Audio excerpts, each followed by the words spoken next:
Okay, it is Sunday, February 12th, 2017. This is Eric, and I'm sitting with my grandma, Virginia Adair. Virginia Wright Adair. Last time we talked, we left off where. Sorry. Last time we talked, we left off where you had just moved to the farmhouse in Piney. From Barron? Mm-hmm. And you were Okay. married to Grandpa, and you had moved to the farmhouse. So what children were alive and walking around at that point? Paula and Jackie. Okay, and so Jennifer was born when? Later, and we moved there in 62, and Jennifer was born in 65. Okay, so it was a couple years at least. Yeah, So tell me about the farmhouse. So you guys built a house across from Grandpa's parents' house right. on the farm. So had you already built that house before you No, moved to the farm? we had the shell of it built. Mm-hmm. Some people came in and built the shell for us, and it was called. A lot of people were doing that back then. They would get the outside completely finished, and then the people that are going to live there would go in and finish the inside. Mm-hmm. And that's the way it was when we moved there. And it wasn't finished enough for us to live in it. So we lived down with the grandparents and just worked out on the house in our spare time. And we lived with the grandparents for a couple of months. Mm-hmm. And our furniture was stored down there in their empty bedroom. And so that went on until the Harmons came to vacation with the grandparents in the summertime. Well, there was four of them. So we knew that we needed to get out of there Yeah. and give the Harmons a place to spend their vacation with the parents. And so we moved on out into this unfinished house. And Jack took off, I think, about 3 months from his job at Stillwell in order to finish the house. What was he doing at that time in Stillwell? He was working at the Chevrolet garage. Okay. And I was working at Stillwell Foods Mm-hmm. in the office down there. So I kept my job, and he took some time off from his. And I think that was, I started to say it was summertime, but I don't believe it was because I remember Paula was in school at Piney, Mm-hmm. and Jackie was at home with Jack, and Jack and Jackie spent that time together, and she did a little girl what she could to help Jack, and he would have her hold this brace up while he put the sheetrock up on the ceiling, and she thought she was helping, but I'm sure he had it fixed to where she just thought she was helping. But anyway, they worked together And during how old that was she at time. that time? Paula would have been 6. She was born, yeah, she was born in 56, so she would have been 6. Jackie would have been 4. And Jackie was helping her daddy all that time build our house. And so they finished the insides, the walls, and the ceiling and everything. But we set up beds and lived in it before it was really completely Yeah. finished. And we didn't have the plumbing in or anything like that. So when I would get water for the kitchen, I would go outside, turn a spigot on that Jack had attached to the well and run it over to close to the kitchen.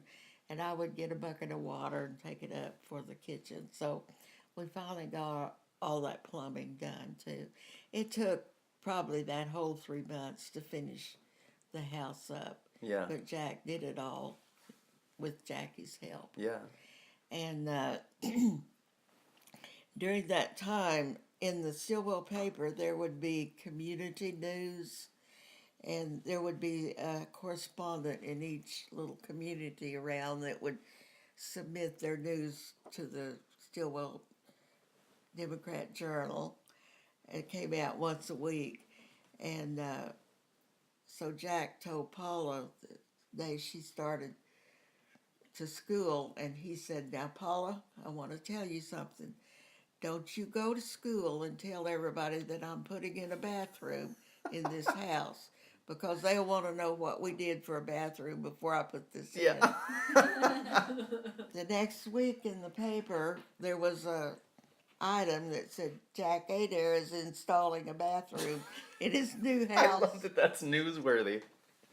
So Paula had gone to school and did exactly what her dad told her not to do. But that was Paula for you. Oh, small town newspaper. Yeah. Okay. Have I exhausted that question? Oh, yeah, pretty good. But I had another question about what was it like living in a small rural community like that in, the mid to late 60s, which was one of the most politically tumultuous times in America.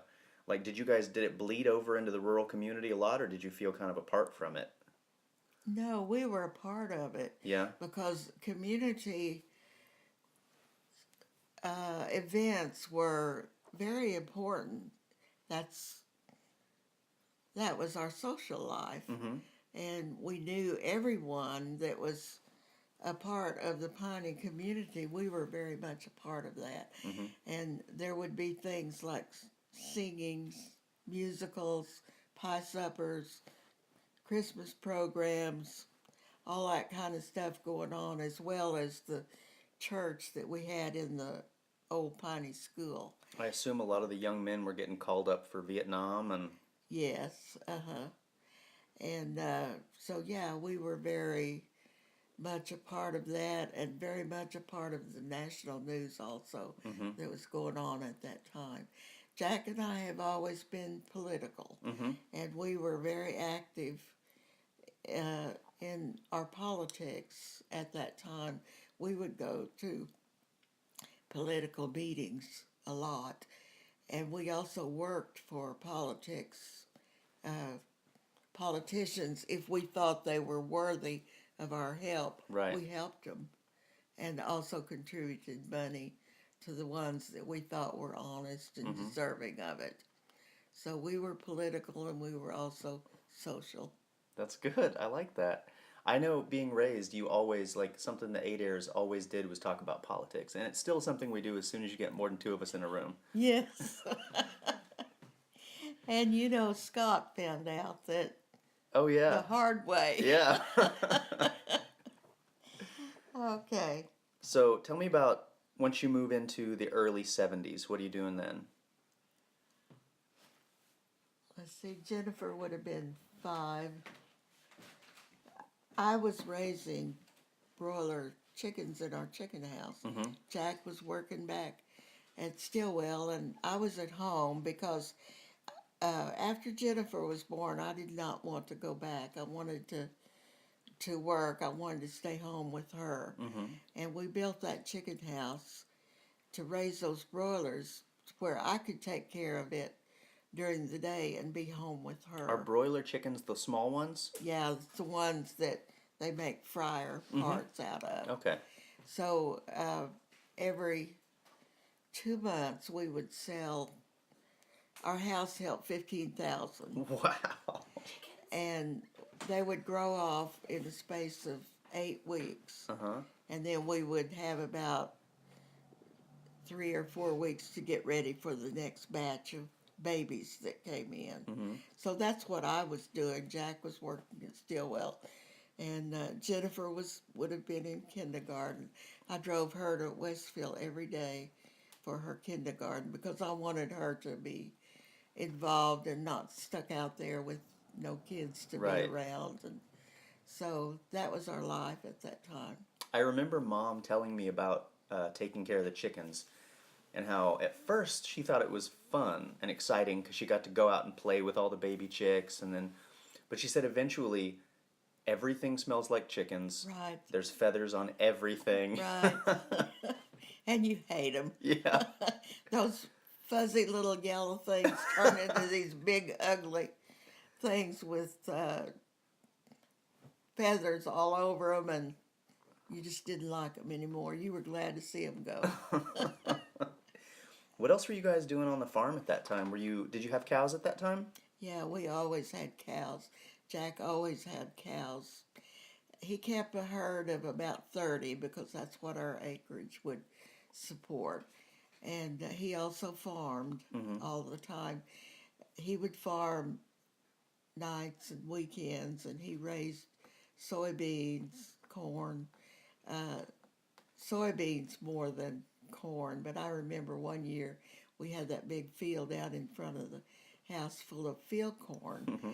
and he had harvesting equipment that would harvest all of the soybeans or the corn or whatever. And you played on a lot of it I when you know. were little. I remember climbing on the combine. Yeah, but he had cows, and he would bale hay. You know, a couple of times during the summer, he'd have a hay crop and bale, and he taught the girls to bale hay with him. They were his hay crew, Paula and Jackie, but Jennifer was too young. Mm-hmm. She didn't get in on it like the other girls did. And Jack was a farmer most of all. He was a mechanic to earn enough money that he could be a farmer. Mm-hmm. But if you're a farmer, you've got to have a job in town also to But have farming was some, where his heart was. right. That's what he actually was a farmer. Mm-hmm. But he mechanic to have money for And us. he was amazing at both. Right. Yeah. He was good at whatever he did. Now, I heard a lot from Mom about, especially around that age when she was around 10 or so, you guys did a lot of traveling and you took a lot of really cool trips. Like you went to the World's Fair, and I've seen pictures of you guys in California. What were some of the really good trips that you remember from that age? Some of your favorites? I think the World's Fair was one of our longest trips Mm-hmm. that we took. Now, the California trip, Jennifer was with us, but the other girls were not. Mm-hmm. So that it came a little later. Mm-hmm. And that was our only trip to California. But we would go to Branson several times a year. Mm-hmm. Uh, I don't remember any long trips until we started driving to Miami, Florida to visit Paula. Now, what was the thing that happened at the World's Fair trip? Didn't somebody get sick and ruin that whole trip? Am I thinking of a different one? Every time we went somewhere, Jackie got sick and vomited. Okay. So it could have very well Yeah. happened. I think I ruined a lot of trips doing that too. I think I got that. Jackie always got, I guess she would get car sick. Yeah. She would always wind up vomiting. And I don't remember exactly that happening, but I'm sure it did. If you remember it and she remembers Oh it. yeah, I'm gonna have to get some of these stories from her perspective too. Yeah. Now tell me, when did you start working at People's Bank? I started there in February of 1979. Uh-huh. And that's just ingrained in my mind because it was coming up on my birthday. But I also had an appointment with the IRS in Muskogee. They were going to do an audit of our taxes. And I had to, before I accepted the job at the bank, I had to get permission to be off on that day that I had to go to the tax audit. And for some reason, that date just sticks in my mind, but that's when it was. Mm-hmm. And I was within days of being, what would I have been, 40, 45, Mm-hmm. because I was born in 34, and 45 would put me up to, yeah, I was almost 45 years old when I started at the bank, Mm-hmm. which is kind of old for Mm-hmm. starting off a new career. But Jack wanted to come to the farm full time. That's the reason I went back to work. And to do that, well, we had to have some money coming in. Mm-hmm. So I took the job at the bank, and he came to the farm full time. He was going to raise the chickens, and that lasted. I think he raised a couple of bunches, and he closed the chicken house up. He said, I'm not doing that anymore. Yeah.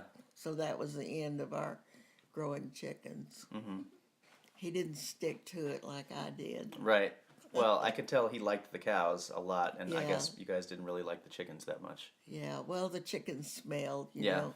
Cow doesn't smell much. Right.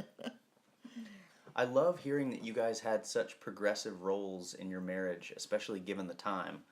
You know, because especially back then, for a woman to go off and get a job instead of staying with the kids full time was a controversial thing.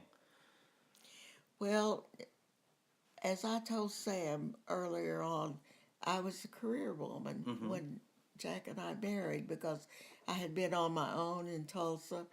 I didn't get married right out of high school and start having babies. Mm-hmm.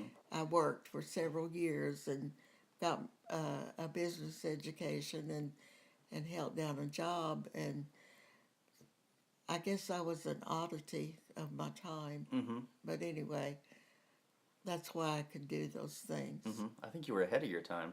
I think I was a little bit. Yeah, absolutely. Can you tell us more about what you would have learned at business school? Like at the time, what were they teaching in business school? One thing we learned was all the business machines. Oh yeah. And they had a machine that I had never come in contact with before. It was called Key Punch. And you've probably seen these cards that have little holes punched everywhere. Mm-hmm. It's an old thing now, but then it was top of the line. And That's similar to how a Scantron works, Mhm. right? Where you put in the answer with the circles and all that. Is that right? I'm not sure I'm following Yeah, I think that. you're talking about, For testing? right, like Yeah. the Scantrons, you fill it in with ink, and the punch cards, you punched out a hole and fed it through a machine Right, that but read it's the same idea. Same so- idea, yeah. Cool. Okay, Key and punch. there would be a machine that would read those holes. Got it. Mm-hmm. And if you were smart enough, you could read it with your naked eye. You didn't have to put it through a Uh-huh. machine, but the machines would read those holes, and that was an improvement Mhm. at that time. But now, you know, it's old fashioned. Did they teach like business accounting and bookkeeping, that kind of stuff? Yeah, we had bookkeeping, accounting, shorthand, how to run a switchboard. We had to do that. Had to sit down and, you know, it was chords that you punch in Mhm. here and here and here, and we had English. We had English classes and math classes, and just everything that prepared you for the business world. That is one thing that it amazes me, and I realize that my life will also follow the same trajectory, but it must be so strange to go from the technology of your youth to watch the progression through punch cards and then the first business computers and then the first home computer to now I'm recording this entire conversation on my telephone. Yeah, amazing, isn't it?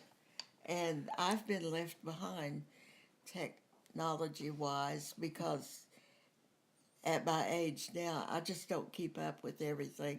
And I feel like I have been left behind, but But you're on Facebook. yeah. I'd say as long as you're on Facebook, you're pretty much up to speed. Well, there's so many things that I'm not up to speed on. Mm-hmm. And a lot of it is your telephone.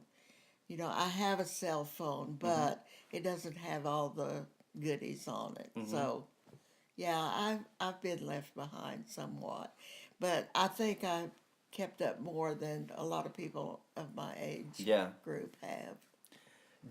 As far as those technological advancements, I mean, there are obvious things like the moon landing, but like, are there specific events you remember where you were just like, oh, the entire world is going to be different now? I guess the moon landing was a big thing to me. Mm-hmm. And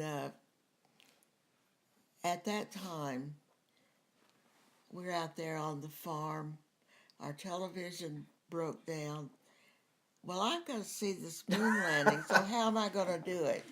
Well, me and the kids go down to the grandparents' home, and we tell them we want to see this moon landing. We got to see this guy walk on the moon. Well, they let us watch it for about 30 minutes, and then I could see that they were bored to death. And they wanted to turn that TV off. So I gathered up my kids and we went home, but I told Jack, well, we got to get a television because I've got to keep up with what's going on in the world. On the moon. Yeah, on the moon. Not just the world, but on the moon too. Now, Lois and Matt, what did they think about it? I mean, it seems like they were bored by it, but did they believe that it was real? Like what they were seeing on TV was actually happening, or were they skeptical? I don't think they knew enough to be skeptical. Mm-hmm. I think they just probably went along with it, but it didn't hold their attention Yeah, like it did mine. yeah. I can't even imagine what they thought. Well, it's a unbelievable thing. Yeah. I still am just blown away by it that Mm-hmm. someone from Earth actually walked upon the moon. And I would sit, when I was a kid, I remember sitting outside and looking at the moon. And I would think, now what is up there? And it would look like mountains, you know, that you could see mountains or valleys or whatever. And I was just always fascinated. Mm-hmm. My mom used With to it. say there was a rabbit in the moon making mochi. Because like, if you look at it just right, you can kind of see a silhouette of a rabbit. And so that's what she would always say. And mochi is like the dough, like rice dough that they make out of rice, which they just like pound it until it's like a soft, like dough, Yeah. and use it for like dessert treats and It's stuff. almost like a fondant texture, huh? It's more gummy. Yeah. Like a gummy, like gummy texture. So. Neat. Now, I recently gave Sam collects cookbooks, and I gave her the collection of old native cookbooks that you gave me, as well as a copy of our Adair cookbook. What is our Adair cookbook? That's the one that Ivan put together that has everybody contributed recipes to it. And he passed out a copy of it to each of us back in Christmas, but I have like 2 or 3 copies of it. So I gave Sam one of the copies of it, and I was telling her about the recipes that you would make growing up that I always associate with you. Because, you know, certain people have just certain Right. things that I always associate with you. And one of them, obviously, is the vegetable soup made with hamburger instead of chunk Right. beef. And one of them is the 7-layer apple cake. Right. So, do you think back on, you know, the 60s and the 70s when you're in the house with Jack and my mom and her sisters are running around? Were there certain recipes that you most identified with family at that time that you would make for them a lot, or things they asked for a lot? Yeah, we had our favorite things to eat, Mhm. you know. And goulash was always something that everybody liked. And I was corresponding with my niece, Frankie Lou, on Facebook today. Mm-hmm. And she was making goulash for Jason's birthday. And I said, and she told me that she was serving green beans with it. And I said, green beans and goulash was one thing that I always served together because my family loved it. Mm-hmm. And Jack grew the contender green beans, and I canned them. And so I always had green beans at home. And anytime I made goulash, I opened a quart of green beans to go with it. I didn't make a salad because the green beans were green. Mm-hmm. So there was our green vegetable. And yeah, we had special things that we liked. And Jack always had to have potatoes every meal. If I didn't have some kind of potatoes on the table, he would say, Jen, are we out of potatoes? And sometimes that would put 2 starches on the table. Oh, goodness. But, yeah, we had our certain things that we'd eat. any kind of a fruit cobbler, Mm-hmm. and we could go Oh. outside and pick blackberries. My whole youth, we made blackberry cobbler Yeah, from so picking the blackberries on the fence. We had blackberry cobbler a lot. We had apple pie a lot because there was an apple orchard right across the road from our house. Mm-hmm. Trees are all gone now, but at one time it was full of apple trees. And I've seen Jack's mother go out there, pull her apron up and fill it with apples and go back to the house and make an apple pie. And I was thinking also the past day or two how I used to make an apple pie in the morning before we would go to Sunday school. On Sunday morning, I would get up and peel my apples, make an apple pie, and when we came in from church, the pie was already made, waiting for us. And sometimes I would put a roast on and let it cook while we were at Sunday school and church, or sometimes I would just come in and fry chicken after we got home. But fried chicken was a favorite, always a favorite, and a roast. Jack and the girls liked roast. We liked salmon patties. That was another favorite. I love salmon patties. And potatoes.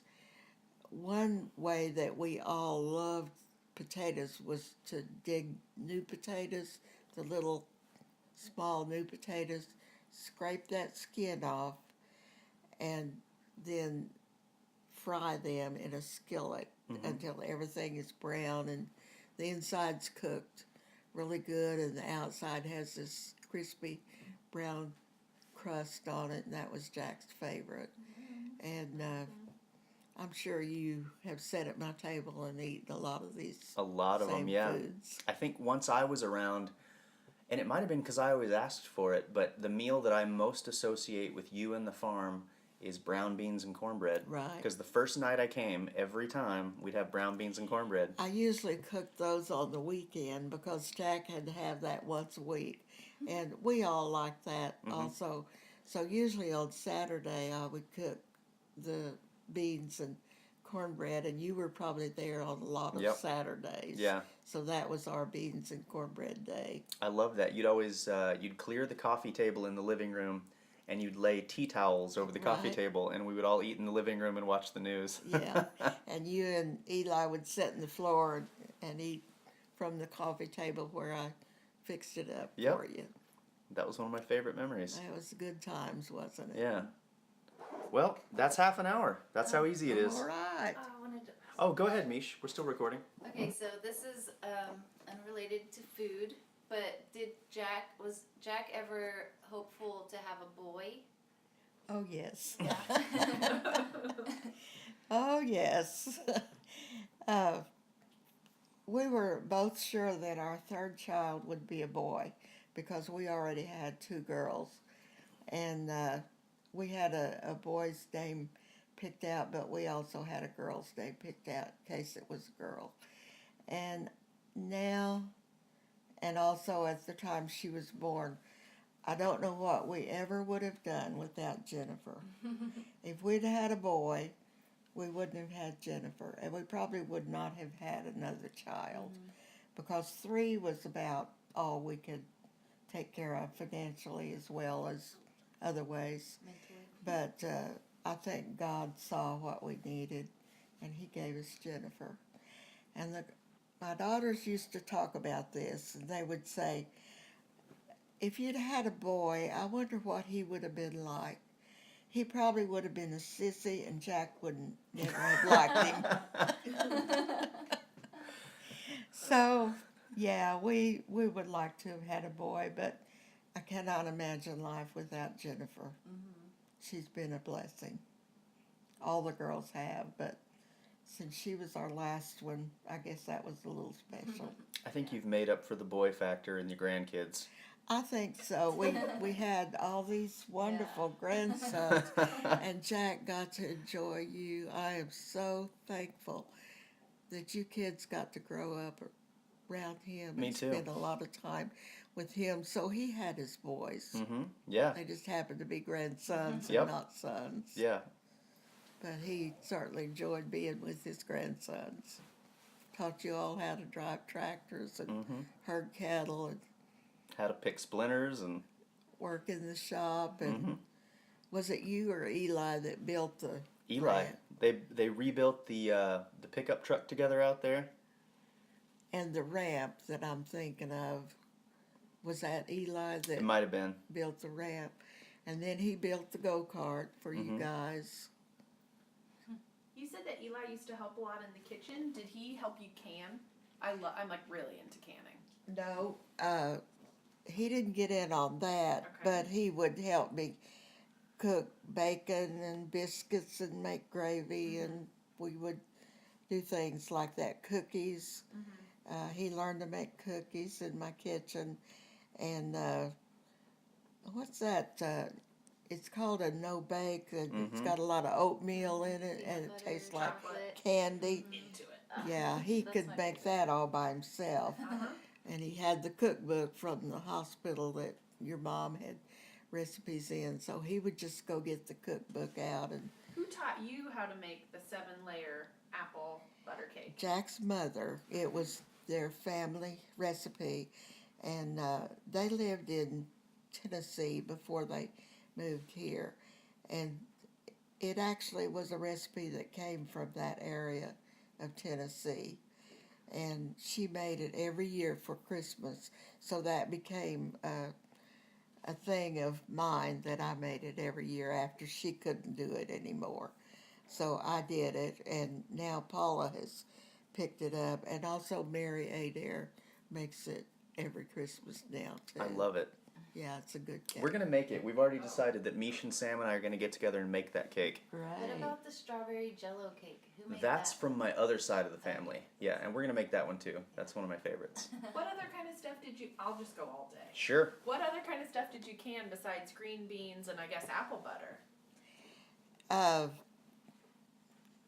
There was tomatoes was always a big thing. I canned lots of tomatoes, and we would have that for soup, chili, and Yeah.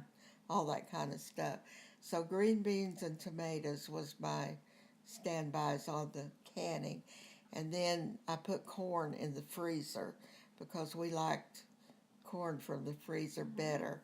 And I had a board that was called a corn cutter, and you just slide your ear of corn down that, and it stripped the corn out of from the cob, and you could just go to town with that, and it would make cream corn for you, and we always had a lot of that in the freezer. And I made jelly every year, What kind?